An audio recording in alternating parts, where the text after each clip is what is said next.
Middle east के कुछ facts बता रहा हूँ। पहली बात तो ये है कि मिडल ईस्ट टर्म आखिर है क्या? क्या ये मिडल ईस्ट है या ये वेस्ट अफ्रीका है, आखिर वेस्ट एशिया है? दोनों में फ़र्क है। देखो एक बात सुनो, अंग्रेज़ों ने जब पूरी दुनिया पे कब्ज़ा किया था तो इन्होंने एक बना दी थी लाइन, बॉर्डर लाइन, जहाँ से ग्रीनविच स्टैंडर्ड, इधर की दुनिया को इन्होंने कहा था ईस्टर्न वर्ल्ड और इस साइड को वेस्टर्न वर्ल्ड। इंग्लैंड से लेके इजिप्ट से पहले तक का जो इलाका है ये कहलाता था नियर ईस्ट। फिर इजिप्ट से लेके ईरान तक का इलाका कहलाता था मिडल ईस्ट।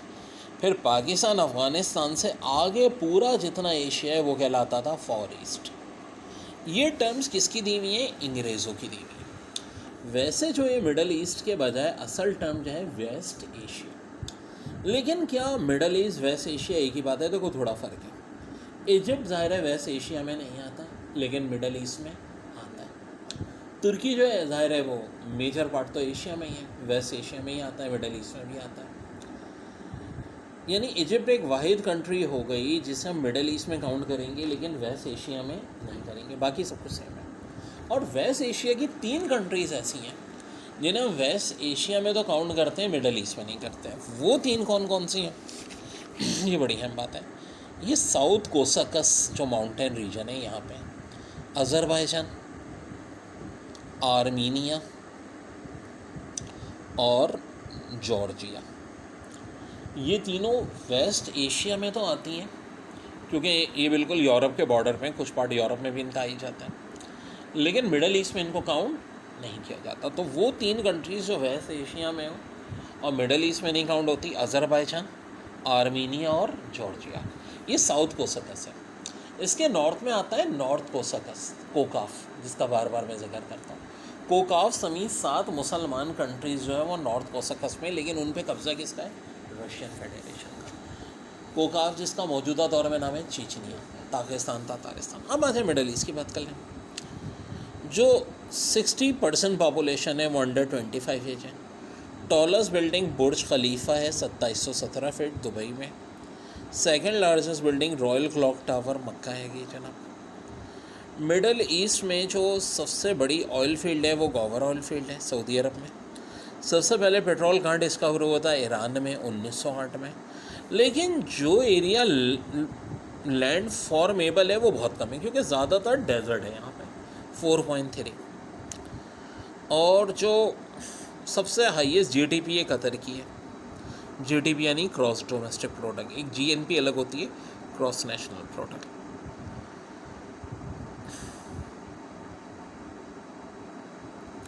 अब होता क्या है कि 16 मेंबर हैं मिडल ईस्ट में जो यूएन के मेंबर हैं। एक फ़लस्तीन जो है ये ऑब्जर्वर मेंबर है, ठीक है जी। डी फैक्टो मेंबर यानी जो खुद क्लेम करता है लेकिन दायरे दुनिया नहीं मानती, नॉर्दर्न साइप्रस। 1983 से अपने आप को अलग मुल्क कह रहे हैं क्योंकि देखो बेसिकली साइप्रस एक जजीरा जो बहुत अरसे तक ऑटोमन एम्पायर के पास रहा। साउथ पोर्शन में इसके यूनानी रहते थे, नॉर्थ पोर्शन में तुर्किश मुस्लिम रहते थे। जब ब्रिटेन के कब्ज़े में गया तो ब्रिटेन ने 2 शहर तो आज़ाद ही नहीं किए, या अपनी फौजी छावनियाँ बनाई हुई हैं, बाकी आज़ाद कर दिया। और जानबूझ के डिस्प्यूट पैदा जिस तरह ब्रिटेन ने हर जगह किए यहाँ भी किए कि लड़ाई झगड़े शुरू हो जाए। अब इससे आपको समझ में आ जानी चाहिए बात कि भाई मैं मुस्लिम यूनिटी या एशियन अफ्रीकन यूनिटी पे क्यों ज़्यादा ज़ोर देता हूँ, क्योंकि ये सब जानबूझ के क्रिएट किया गया। अब तुर्की और ग्रीक, तो तुर्की ने ज़ाहिर एक्शन लिया और इतना पार्ट जो है ये अपने कब्ज़े में ले लिया जहाँ तुर्क रहते थे। दरमियान में यह यूनाइटेड नेशन की बाउंड्री है, तो आप कह लें कि एक जजीरे पे 4 डिफरेंट आइडेंटिटीज़ हैं। ये तुर्किश साइप्रस, नॉर्दर्न साइप्रस जिसे कहते हैं साइप्रस, ये ब्रिटेन के अड्डे और बीच में यूएन का बफर जोन, ठीक है जी। ये सारे का सारा। अब अगर देखो तो कुछ ऐसे हैं जो इंटरनल आइडेंटिटीज़ हैं। ये इंटरनल आइडेंटिटीज़ क्या होती हैं? जैसे कि देखो कुर्द बड़े स्ट्रॉन्ग हो गए थे इराक़ में और इराक़ की गवर्नमेंट इतनी स्ट्रॉन्ग नहीं थी, तो इन्होंने खुद मुख्तारी का ऐलान कर दिया। कुर्दिस्तान अलग मुल्क में होने का दावा नहीं किया इन्होंने। अपना इनका सदर वज़ीर आज़म है जिसको इलेक्ट भी ये लोग करते हैं। करेंसी ये इराक़ की ही यूज़ करते हैं, ठीक है जी, लेकिन अपनी आर्मी भी है, अपने रिलेशंस भी हैं।